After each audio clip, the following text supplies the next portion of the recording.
नमस्कार, मैं गौरव आप सभी का आपके अपने चैनल जी गुरुकुल में स्वागत करता हूं। और आज हम डिस्कस करेंगे 3D पार्ट 2। 3D पार्ट 2 में हम लोग डिस्कस करेंगे डायरेक्शन एंगल के बारे में, डायरेक्शन कोसाइन के बारे में, डायरेक्शन रेशियो के बारे में। ठीक है, इसके साथ साथ हम लोग डिस्कस करेंगे प्रोजेक्शन के बारे में। ठीक है, अच्छा, लेकिन आज का क्लास स्टार्ट करने से पहले, ठीक है, सबसे पहले हम लोग क्या करते हैं, सबसे पहले हम लोग रिकॉल कर लेते हैं जो जो हमने पिछले क्लास में पढ़ा था। ठीक है, तो अगर आपको ध्यान होगा तो पिछले क्लास में हमने आपको बताया था, ठीक है, कि अगर आपको कोई भी पॉइंट को प्लॉट करना है स्पेस में, ठीक है, अगर आपको कोई भी पॉइंट को क्या करना है, प्लॉट करना है स्पेस में, ठीक है, तो सबसे पहले आपको 3 लाइंस ड्रॉ करने होंगे। ठीक है, और ये जो तीनों लाइंस होते हैं आपस में क्या होने चाहिए, परपेंडिकुलर होने चाहिए।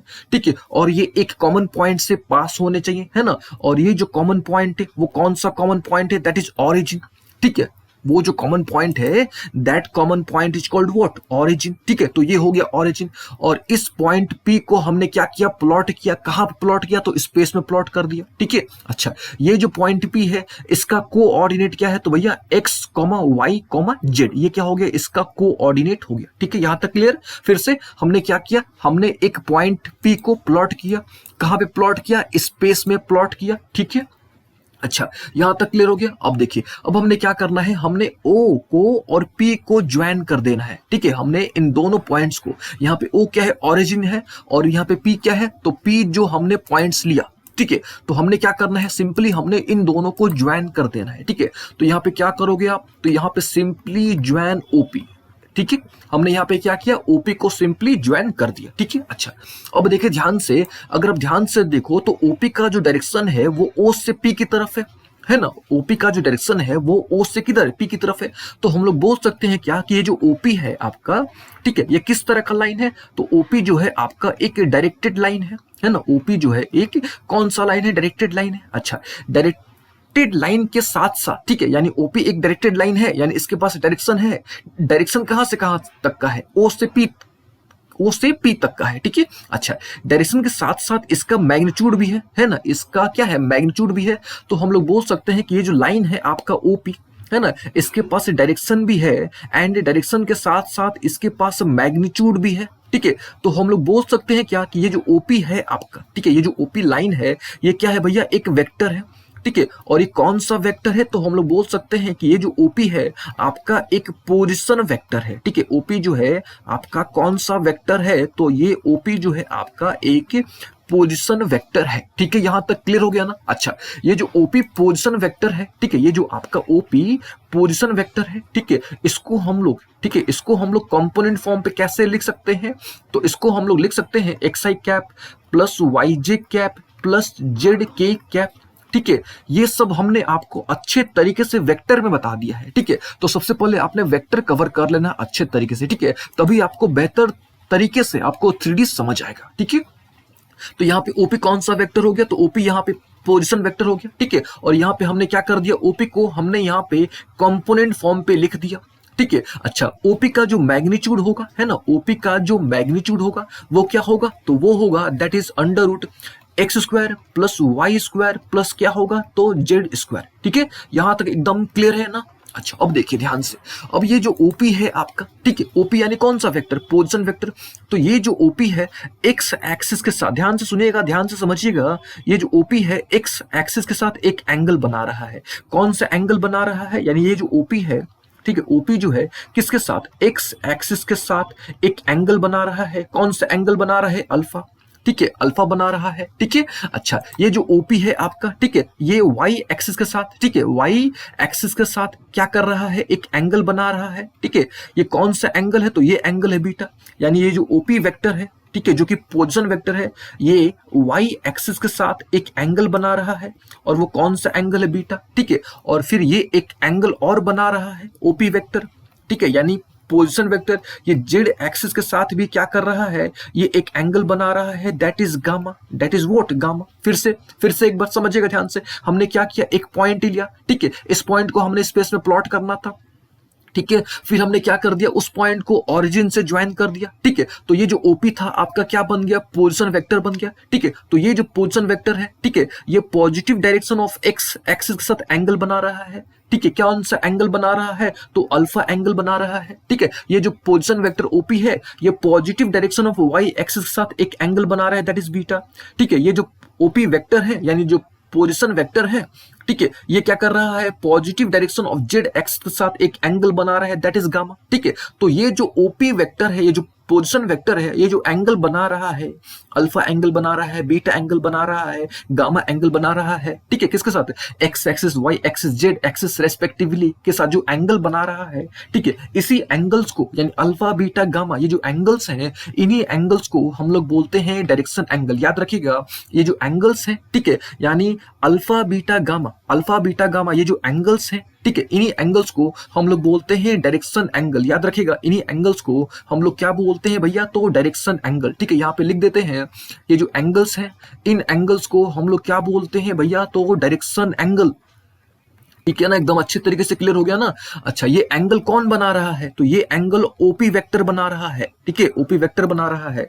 किसके साथ बना रहा है, तो पॉजिटिव डायरेक्शन, कौन सा भैया, तो x x, y axis and z axis. Clear है कि नहीं अच्छे तरीके से, ठीक है। तो फिर से एक बार देख लो, फिर से देख लो एक बार। तो ये जो ओपी वेक्टर है, ये एक्स एक्सिस के साथ, वाई एक्सिस के साथ, जेड एक्सिस के साथ एंगल बना रहा है, ठीक है। तो ये जो एंगल है that is alpha beta gamma respectively.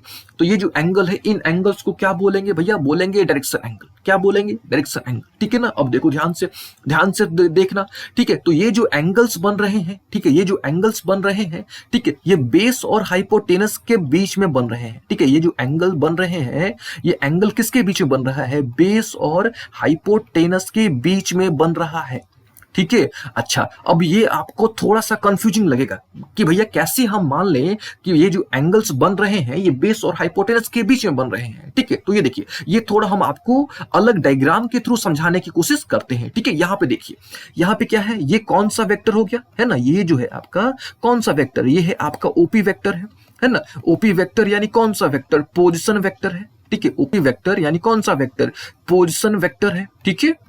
अच्छा, इसका कंपोनेंट फॉर्म क्या होता है, तो याद रखिएगा that is X I cap, ठीक है, x I cap plus Y J cap plus क्या चीज, जेड के कैप, ठीक है।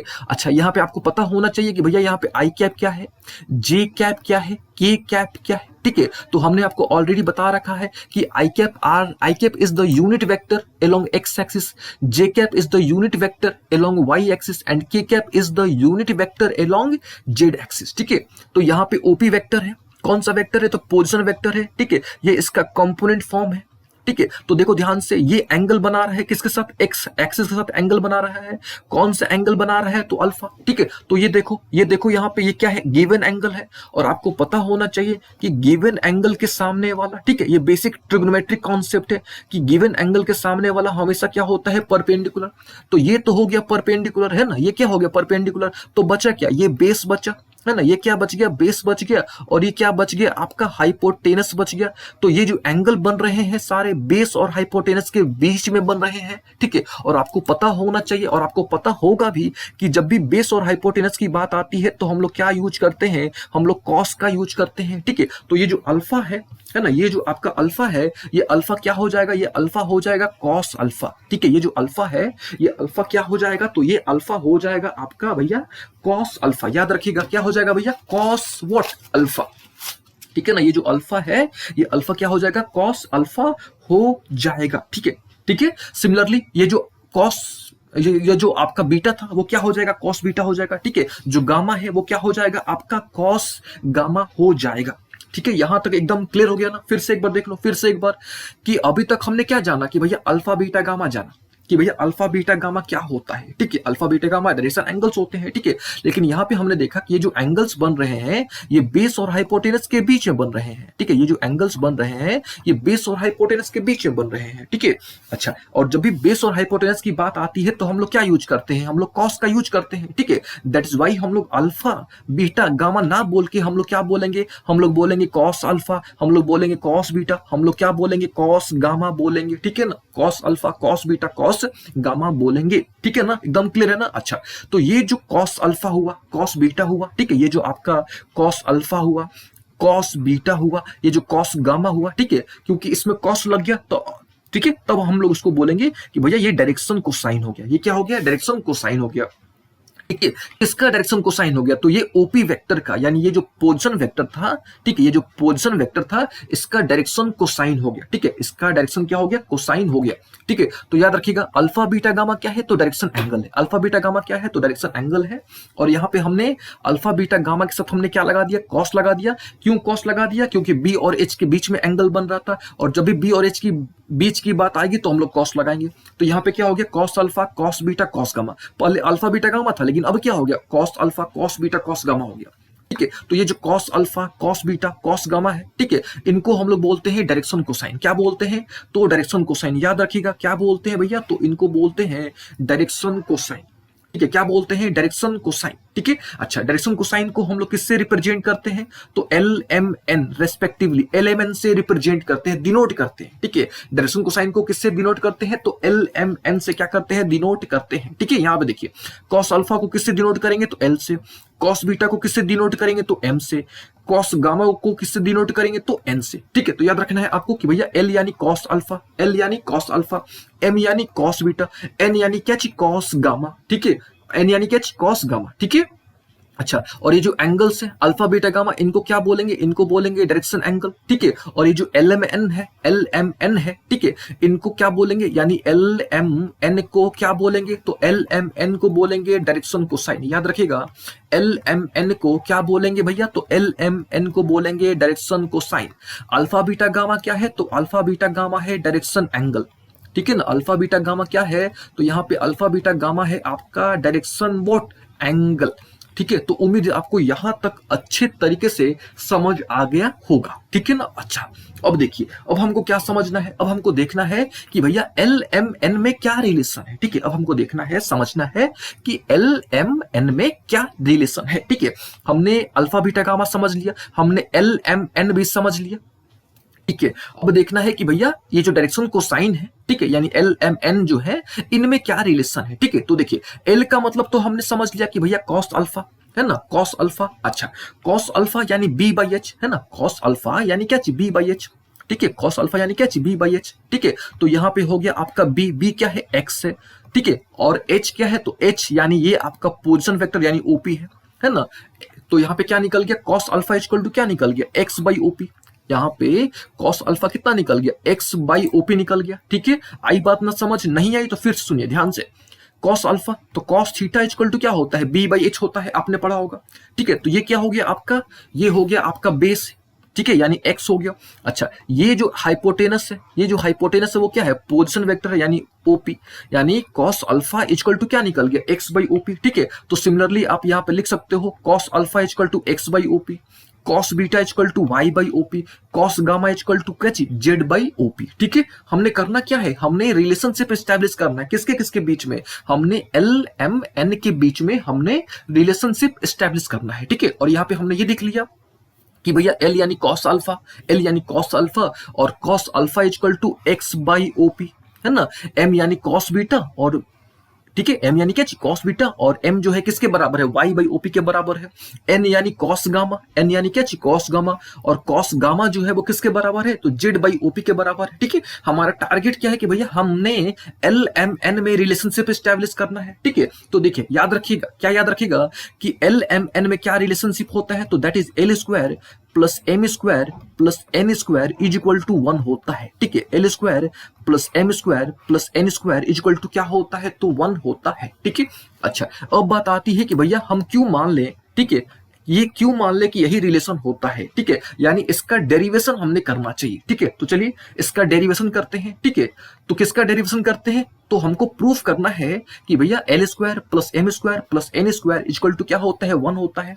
ठीक है, आप ऐसे भी बोल सकते हो कि आपको प्रूफ करना है cos square alpha plus cos square beta plus cos square gamma equal to क्या चीज? 1। ठीक है, तो चलिए यहाँ पे देखिए क्या प्रूफ करना है हमको कि भैया l square plus M square plus N square कितना होता है? तो 1 हमको प्रूफ करना है। ठीक है, तो हमने अभी देखा कि भैया एल इक्वल टू क्या चीज? L equal to cos alpha, l equal to cos alpha, m equal to cos beta, n equal to cos gamma. ठीक है, तो यहाँ पे हम लोग लिख सकते हैं क्या कि भैया l square plus M square plus N square के जगह पे लिख सकते हैं ना cos square alpha, plus cos square beta plus cos square gamma, ठीक है। और यहाँ पे हमने आपको बताया कि भैया कॉस अल्फा जो है ये किसके बराबर है, तो एक्स बाई ओपी के बराबर है।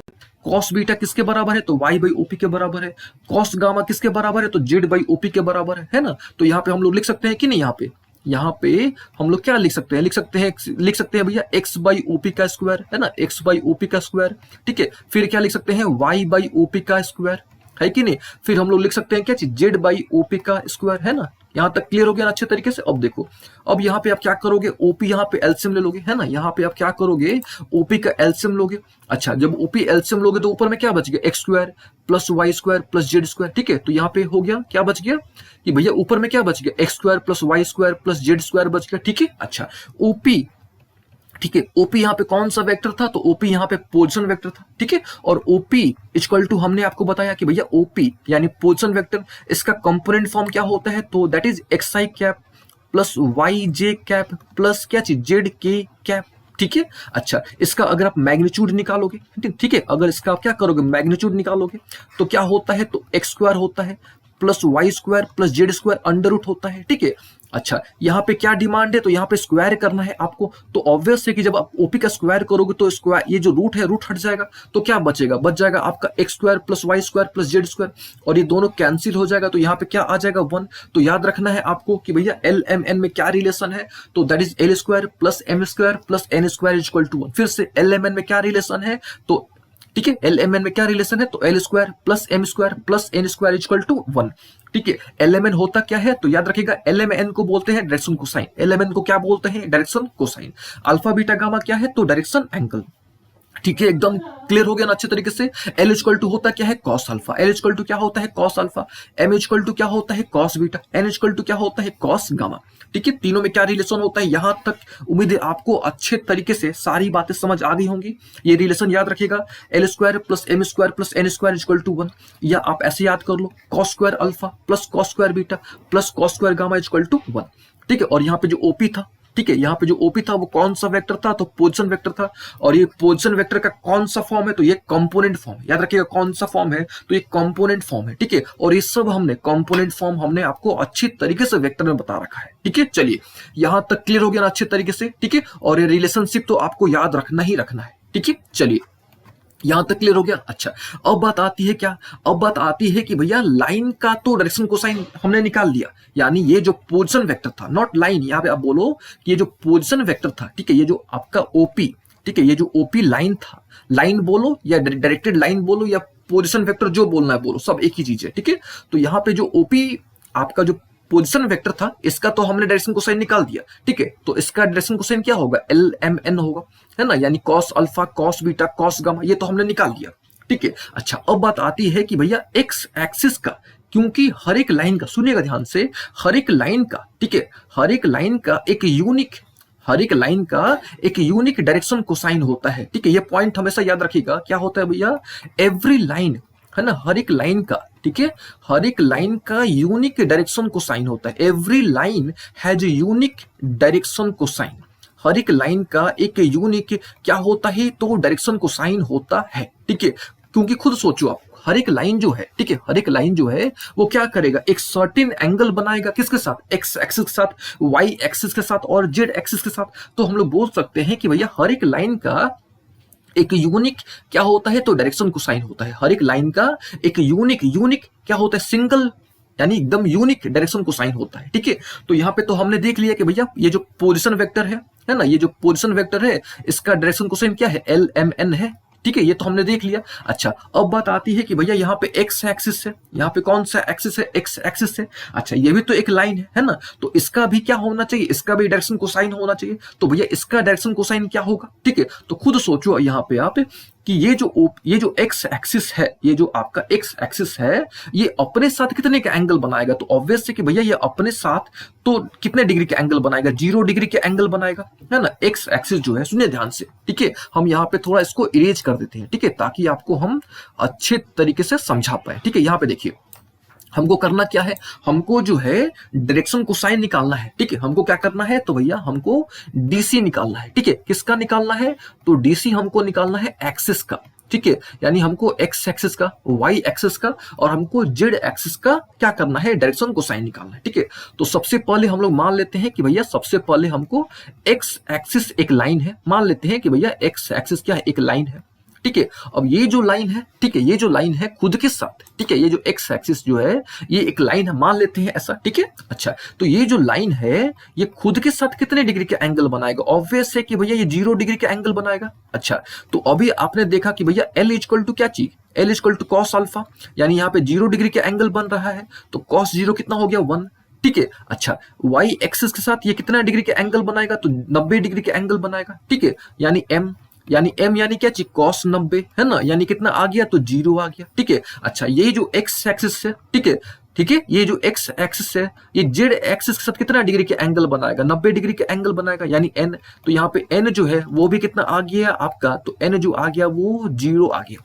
ठीक है, फिर से एक बार समझिएगा ध्यान से, हमको करना क्या है, हमको, ठीक है, हमको एक्सिस का यानी एक्स एक्सिस का, वाई एक्सिस का, जेड एक्सिस का हमको क्या करना है, डायरेक्शन एंगल निकालना है। ठीक है, डायरेक्शन एंगल निकालना है। ठीक है, अच्छा, जब डायरेक्शन एंगल निकल जाएगा तो हम लोग आसानी से डायरेक्शन कोसाइन निकाल देंगे। ठीक है, तो सबसे पहले हमने लिया एक्स एक्सिस को, सबसे पहले हमने किसको चूज किया, एक्स एक्सिस को। ठीक है, तो खुद सोचो आप, एक्स एक्सिस जो है ये खुद के साथ ये जो एक्स एक्सिस है ये खुद के साथ कितने डिग्री के एंगल बनाएगा, 0 डिग्री के एंगल बनाएगा। ठीक है, तो पहला यानी अल्फा कितना हो गया, 0 डिग्री।